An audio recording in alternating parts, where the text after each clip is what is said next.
Imagine a device that could supply an unlimited amount of energy. It would solve many of the world's problems in one fell swoop. Unfortunately, such a device is impossible to build, but that hasn't stopped people throughout history from trying. In fact, to this very day, people still claim that they've created perpetual motion machines, and they keep getting proven wrong. Learn more about perpetual motion machines, or the lack thereof, on this episode of Everything Everywhere Daily.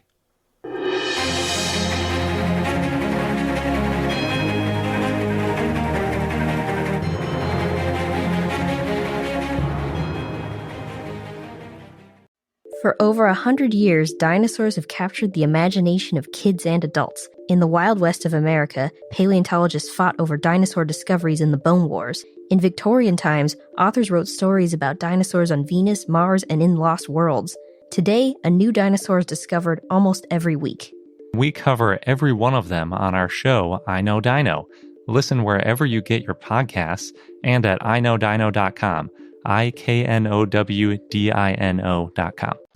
Hey, EED listeners. Since you're a fan of Everything Everywhere Daily, that means you enjoy being entertained with fascinating facts, which is why we think you'll love our show. It's called Midnight Facts for Insomniacs and features weekly deep dives into a variety of topics. It also features us, comedians and lifelong friends Shane Rogers and Duncan McEwen. So whether you're nocturnal, sleep-deprived, or just a fan of laughing and learning, we'll keep you entertained with more than 130 episodes covering everything from astrology to pirates to the history of personality tests. Just search for Midnight Facts in any podcast player to join the Midnight Masses.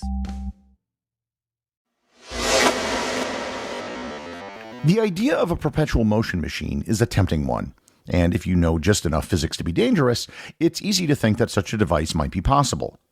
A perpetual motion machine is, as the name would suggest, a device that can continuously operate forever without any external energy.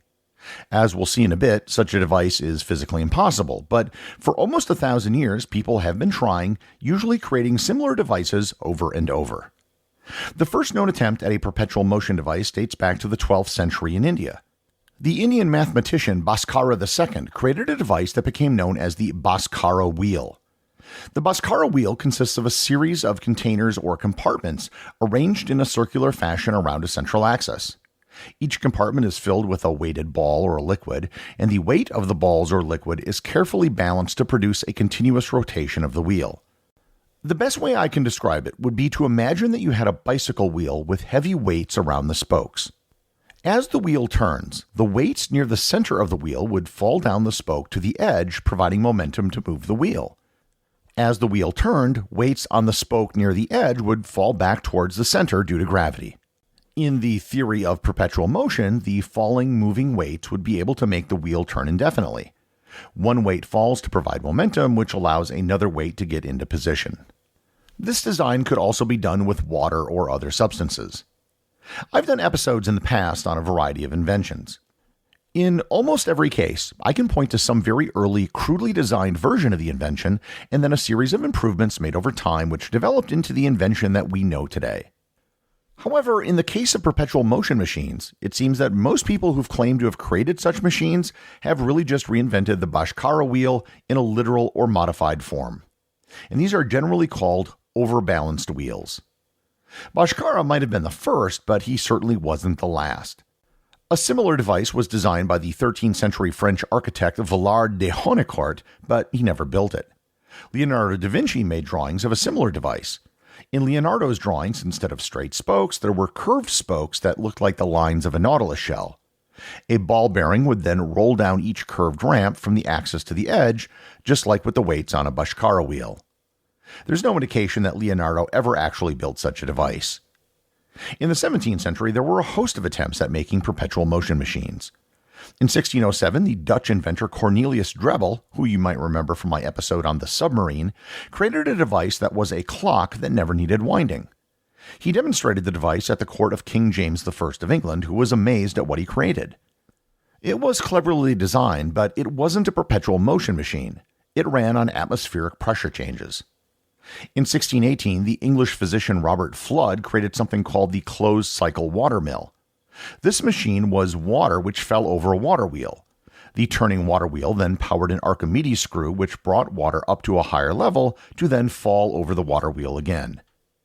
The chemist Robert Boyle, the creator of Boyle's Law, created something called the Perpetual vase. This was nothing more than a container with a tube that looped around and emptied into it, using the siphoning effect to refill the container that it came from. In the early 18th century, German entrepreneur Johann Bessler claimed to have built over 300 perpetual motion machines. His machines garnered a great deal of interest among some of the great minds of his era, including Gottfried Leibniz and Johann Bernoulli. He would often give public demonstrations of his devices, always making sure to hide the internal mechanisms so no one could steal his ideas. However, he did allow his devices to be inspected by several scientists who could find no fraud in his demonstrations. In one demonstration, his giant perpetual motion wheel was locked in a room in a castle where no one could touch it. It remained locked in a room for almost 2 months, and when the door was opened, it was still rotating at 26 revolutions per minute. He demanded a payment of £20,000 in return for the secret of his inventions. It's now believed that Bessler was conducting some sort of fraud, although the exact mechanism of how he did it still isn't known.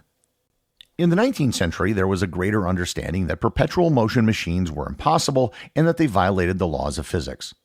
However, that didn't stop even more claims of perpetual motion from being made. In 1868, the U.S. Patent Office actually gave a patent to a perpetual motion device that was a type of rotary engine, which claimed it could power a vehicle. In 1900, Nikola Tesla made a rather vague claim about self-acting engines able to power a machine. And again, he never explained the concept and never built a prototype. Perpetual motion claims kept coming in every few years, almost always from backyard tinkerers who claimed to have discovered a new type of physics.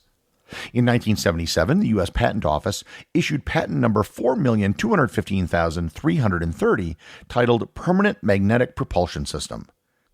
2 years later, they issued another patent, U.S. patent number 4,551,431, for a permanent magnetic motor that didn't require any flow of electrons.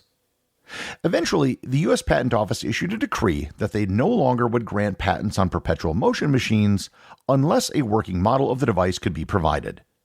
According to their policy, quote, with the exception of cases involving perpetual motion, a model is not ordinarily required by the office to demonstrate the operability of a device.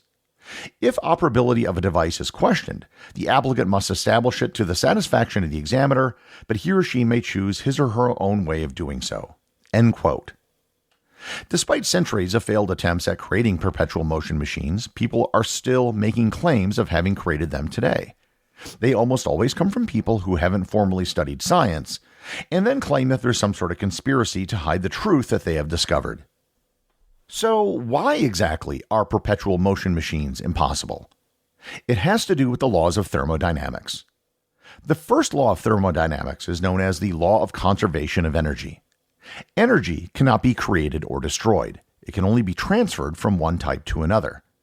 And this means that you can't have a device that makes energy.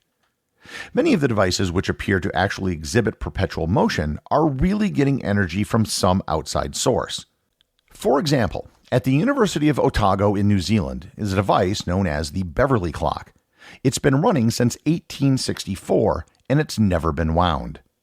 It's an incredibly clever device in a similar vein to the clock built by Cornelius Drebbel in 1607. However, it isn't exhibiting perpetual motion. It actually runs on changes in atmospheric pressure.